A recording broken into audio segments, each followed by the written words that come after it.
ঊনবিংশ খণ্ড, তৃতীয় পরিচ্ছেদ। নরেন্দ্রাদির শিক্ষা। বেদ বেদান্তে কেবল আভাস। নরেন্দ্র গান গাহিতেছেন। সুন্দর তোমার নাম, দীন শরণ হে, বরষে অমৃতধার, জুড়ায় শ্রবণ ও প্রাণ রমণ হে। গভীর বিষাদ রাশি নিমেষে বিনাশে, যখনই তব নাম সুধা শ্রবণে পরশে।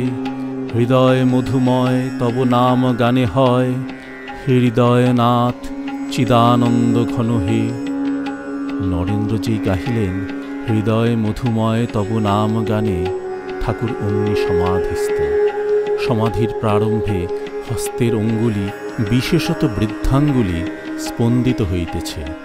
কোন্নগরের ভক্তেরা ঠাকুরের সমাধি কখনো দেখেন নাই। ঠাকুর চুপ করিলেন দেখিয়া তাহারা গাত্রোত্থান করিতেছেন। ভবনাথ বলিলেন, আপনারা বসুন না, এর সমাধি অবস্থা। কোন্নগরের ভক্তেরা আবার আসন গ্রহণ করিলেন।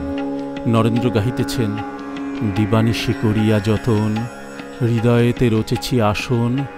জগৎপতি হে কৃপা করি, সেথা কি করিবে আগমন। ঠাকুর ভাবাবেশে নিচে নামিয়া মেজেতে নরেন্দ্রের কাছে বসিলেন। চিদাকাশে হল পূর্ণ প্রেম, চন্দ্রোদয় হে, উথলিল প্রেম সিন্ধু, কি আনন্দময় হে। জয় দয়াময়, জয় দয়াময়, জয় দয়াময়। জয় দয়াময় এই নাম শুনিয়া ঠাকুর দণ্ডায়মান, আবার সমাধিস্থ। অনেকক্ষণ পরে কিঞ্চিৎ প্রকৃতিস্থ হইয়া আবার মেজেতে মাদুরের উপর বসিলেন। নরেন্দ্র গান সমাপ্ত করিয়াছেন। তানপুরা যথাস্থানে রাখা হইয়াছে। ঠাকুরের এখনো ভাবাবেশ রহিয়াছে। ভাবাবস্থাতেই বলিতেছেন, এ কি বল দেখি মা, মাখন তুলে মুখের কাছে ধরো, পুকুরে চার ফেলবে না, ছিপ নিয়ে বসে থাকবে না, মাছ ধরে ওর হাতে দাও। কি হাঙ্গাম মা, বিচার আর শুনব না, শালারা ঢুকিয়ে দেয়। কি হাঙ্গাম, ঝেড়ে ফেলব। সে বেদ বিধির পার, বেদ বেদান্ত শাস্ত্র পড়ে কি তাঁকে পাওয়া যায়? নরেন্দ্রপতি বলিলেন, বুঝেছিস, বেদে কেবল আভাস। নরেন্দ্র আবার তানপুরা আনিতে বলিলেন। ঠাকুর বলিলেন, আমি গাইব। এখনো ভাবাবেশ রহিয়াছে। ঠাকুর গাহিতেছেন, আমি ওই খেদে খেত করি শ্যামা, তুমি মাতা থাকতে আমার জাগা ঘরে চুরি গো মা। মা, বিচার কেন করাও? আবার গাহিতেছেন, এবার আমি ভালো ভেবেছি, ভালো ভাবির কাছে ভাব শিখেছি। ঘুম ভেঙেছে, আর কি ঘুমাই, যোগে জাগে জেগে আছি। যোগ নিদ্রা তোরে দিয়ে মা, ঘুমেরে ঘুম পাড়াইছি। ঠাকুর বলিতেছেন, আমি হুঁশে আছি, এখনো ভাবাবস্থা। সুরাপান করি না আমি, সুধা খাই জয় কালী বলে। মন মাতালে মাতাল করে, মদ মাতালে মাতাল বলে। ঠাকুর বলিয়াছেন, মা, বিচার আর শুনব না। নরেন্দ্র গাহিতেছেন, আমায় দে মা পাগল করে, আর কাজ নাই জ্ঞান বিচারে।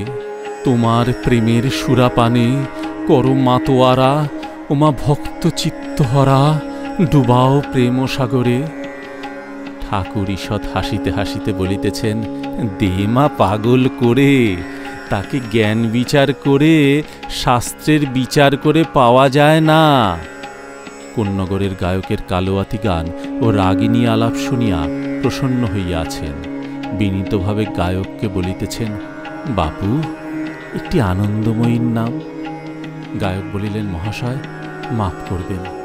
শ্রীরামকৃষ্ণ গায়ককে হাত জোর করিয়া প্রণাম করিতে করিতে, না বাপু, একটি জোর করতে পারি। এই বলিয়া গোবিন্দ অধিকারীর যাত্রায় বৃন্দার উক্তি কীর্তন গান গাইয়া বলিতেছেন, রাই বলিলে বলিতে পারে, কৃষ্ণের জন্য জেগে আছে, সারা রাত জেগে আছে, মান করিলে করিতে পারে। বাপু, তুমি ব্রহ্মময়ীর ছেলে, তিনি ঘটে ঘটে আছেন, অবশ্য বলবো। চাষা গুরুকে বলেছিল, মেরে মন্ত্র লব। গায়ক সহাস্যে বলিলেন, জুতো মেরে। শ্রীরামকৃষ্ণ শ্রী গুরুদেবকে উদ্দেশ্যে প্রণাম করিতে করিতে সহাস্যে বলিলেন, অত দূর নয়।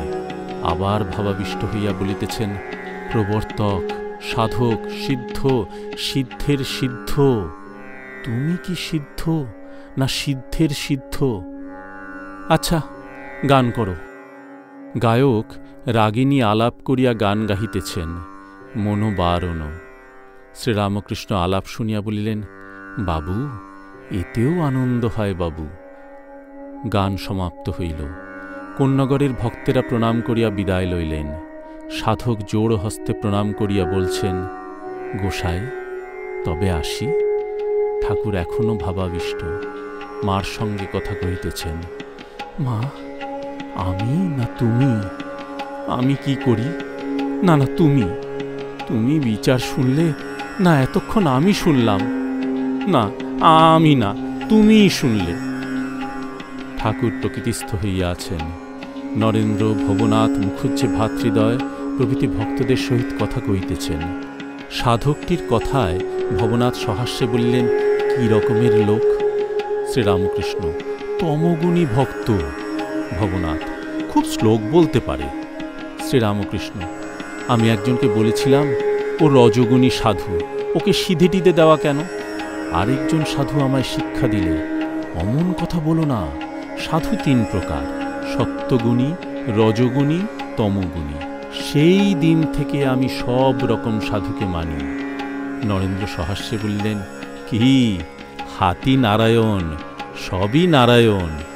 শ্রীরামকৃষ্ণ সহাস্যে বলিলেন, তিনি বিদ্যা অবিদ্যা রূপে লীলা করছেন, দুই আমি প্রণাম করি। চণ্ডীতে আছে তিনি লক্ষ্মী, আবার হতভাগার ঘরে অলক্ষ্মী। ভবনাথের প্রতি বলিলেন, এটা কি বিষ্ণু পুরাণে আছে? ভবনাথ সহাস্যে বলিলেন, আজ্ঞা তা জানি না। কোন্নগরের ভক্তরা আপনার সমাধি অবস্থা আসছে বুঝতে না পেরে উঠে যাচ্ছিল। শ্রীরামকৃষ্ণ, কি আবার বলছিল, তোমরা বসো। ভবনাথ সহাস্যে বলিলেন, সে আমি। শ্রীরামকৃষ্ণ, তুমি বাছা ঘটাতেও যেমন, আবার তাড়াতেও তেমনি। গায়কের সঙ্গে নরেন্দ্রের তর্ক হইয়াছিল, সেই কথা হইতেছে। মুখুজ্জে, নরেন্দ্রও ছাড়েন নাই। শ্রীরামকৃষ্ণ, না, এরূপ লোক চাই। একে বলে সত্যের তম। লোকে যা বলবে তাই কি শুনতে হবে? বেশ্যাকে কি বলবে, আচ্ছা যা হয় তুমি করো, তাহলে বেশ্যার কথা শুনতে হবে? মান করাতে একজন সখী বলেছিল শ্রীমতীর অহংকার হয়েছে। বৃন্দে বললে, এ অহংকার, এ তাঁরই অহং, কৃষ্ণের গরবে গরবিনী। এইবার হরিনাম মাহাত্ম্যের কথা হইতেছে। ভবনাথ বলিলেন, হরিনামে আমার গা যেন খালি হয়। শ্রীরামকৃষ্ণ, যিনি পাপ হরণ করেন তিনিই হরি, হরি ত্রিতাপ হরণ করেন। আর চৈতন্যদেব হরিনাম প্রচার করেছিলেন, অতএব ভালো। দেখো চৈতন্যদেব কত বড় পণ্ডিত, আর তিনি অবতার। তিনি যে কালে এই নাম প্রচার করেছিলেন, এ অবশ্য ভালো।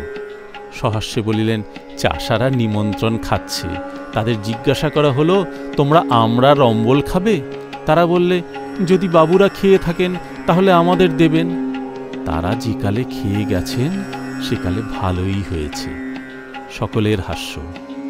ঠাকুর শিবনাথ শাস্ত্রীকে দেখিতে যাইবেন ইচ্ছা হইয়াছে, তাই মুখুজ্জেকে বলিতেছেন, একবার শিবনাথকে দেখতে যাব, তোমাদের গাড়িতে গেলে আর ভাড়া লাগবে না। মুখুজ্জে বলিলেন, যে আজ্ঞা, তাই একদিন ঠিক করা যাবে। শ্রীরামকৃষ্ণ ভক্তদের প্রতি বলিলেন, আচ্ছা আমাদের কি লাইক করবে? অত ওরা ব্রাহ্মভক্তেরা সাকারবাদীদের নিন্দা করে। শ্রীযুক্ত মহেন্দ্র মুখুজ্জে তীর্থযাত্রা করিবেন, ঠাকুরকে জানাইতেছেন। শ্রীরামকৃষ্ণ সহাস্যে বলিলেন, সে কি গো, প্রেমের অঙ্কুর না হতে হতে যাচ্ছ? অঙ্কুর হবে, তারপর গাছ হবে, তারপর ফল হবে। তোমার সঙ্গে বেশ কথাবার্তা চলছিল। মহেন্দ্র বলিলেন, আচ্ছা একটু ইচ্ছা হয়েছে ঘুরে আসি, আবার শীঘ্র ফিরে আসব।